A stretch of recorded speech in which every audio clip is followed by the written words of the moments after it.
আসসালামু আলাইকুম। আপনারা যারা বিয়ে করতে ইচ্ছুক কিন্তু সঠিক জীবনসঙ্গী খুঁজে পাচ্ছেন না, তারা হতাশ হবেন না।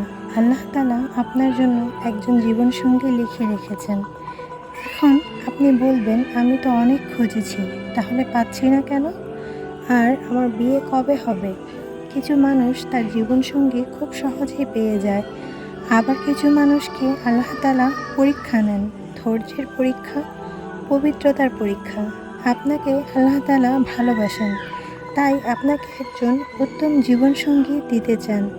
আল্লাহ চায় আপনি তার কাছ থেকে উত্তম জীবনসঙ্গীটা চেয়ে নেন, যে কিনা আপনাকে দ্বীনের সাথে থাকতে সাহায্য করবে, আপনাকে দুনিয়ার ফিতনা থেকে বাঁচাবে, আপনাকে জান্নাতে নিয়ে যাওয়ার জন্য সাহায্য করবে। আপনার দ্রুত বিয়ে হওয়ার জন্য আল্লাহ তাআলা কিছু আমল দিয়েছেন। এই আমলগুলো করলে খুব শীঘ্রই আপনার বিয়ে হয়ে যাবে। আমলগুলো বলার আগে আপনাকে আমি কিছু কথা বলছি। আপনি আপনার নিজের দিকটাকে একটু লক্ষ্য রাখবেন, আপনি ঠিক কেমন পুরুষ বা কেমন নারী। কারণ কোরআনে আল্লাহ তাআলা বলেছেন, একজন সচ্চরিত্রা নারী একজন সচ্চরিত্র পুরুষকেই পায়, আর একজন বদকার নারী একজন বদকার পুরুষকে। তো আপনি যদি উত্তম স্ত্রী চান, তাহলে অবশ্যই আপনার চরিত্রটাকে উত্তম রাখতে হবে। আর আপনি যদি একজন উত্তম পুরুষ চান, অবশ্যই আপনার চরিত্র উত্তম হতে হবে। চলুন আমলগুলা জেনে নিই। দ্রুত বিয়ের জন্য আপনি 9টি আমল করতে পারেন। 1 নাম্বার হচ্ছে বেশি বেশি ইস্তেগফার করা। যতটুকু সম্ভব উঠতে বসতে আল্লাহর কাছে ক্ষমা চাওয়া, সারাদিন আস্তাগফিরুল্লাহ পাঠ করা। 2 নাম্বার হচ্ছে সূরা ফুরকানের ৭৪ নম্বর আয়াতটি পড়তে পারেন।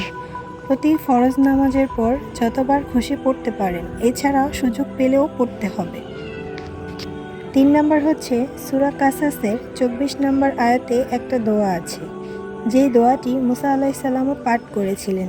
এই দোয়াতে বিয়ে, বিবি বাচ্চা, চাকরি, ঘরবাড়ি সব কিছুর ব্যবস্থা করা হয়ে যাবে ইনশাআল্লাহ। দোয়াটি হচ্ছে, রব্বি ইন্নী লিমা আনজালতা ইলাইয়া মিন খাইরিন ফাকির। 4 নাম্বার হচ্ছে বেশি বেশি করে দোয়া করা, নামাজের শেষে মোনাজাতে দোয়া করা, সারাদিন উঠতে বসতে দোয়া করতে থাকা। 5 নাম্বার হচ্ছে আমল ও দোয়ার পাশাপাশি নেক পাত্র পাত্রী খোঁজ রাখা, কারণ আপনি পাত্রপাত্রীর খোঁজ না রাখলে কিভাবে পাবেন। 6 নাম্বার হচ্ছে রুকাইয়া করা।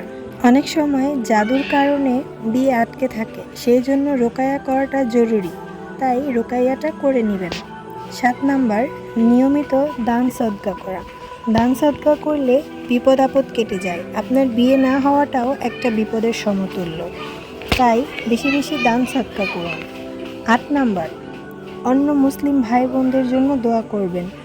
কোরআনে আছে, যেই ব্যক্তি অন্যের জন্য দোয়া করে ফেরেশতাগণ তার জন্য দোয়া করতে থাকে, তাই বেশি বেশি অন্যের জন্য দোয়া করবেন। আপনি যেই সমস্যাটায় ভুগছেন সেই সমস্যাটা উল্লেখ করে দোয়া করবেন অন্যের জন্য। 9 নাম্বার হচ্ছে মা বাবার সাথে ভালো সম্পর্ক রাখা। মা বাবার দোয়া সন্তানের জন্য অনেক জরুরি। বাবা মার অন্তর থেকে দোয়া নিন, বাবা মার অনেক সেবা করুন। বাবা মার দোয়া আর সেবায় আপনার এই বিপদ, আপনার এই বিয়ে সংক্রান্ত সমস্যাগুলো কেটে যাবে। মনে রাখবেন, উত্তম কিছু পেতে হলে আপনাকে অবশ্যই সালাত, দোয়া ও ধৈর্যের মাধ্যমে চেষ্টা করতে হবে। আল্লাহ তাআলা আমাদের সবাইকে একজন নেককার স্ত্রী, একজন নেককার স্বামী পাওয়ার তৌফিক দান করুক। আমিন।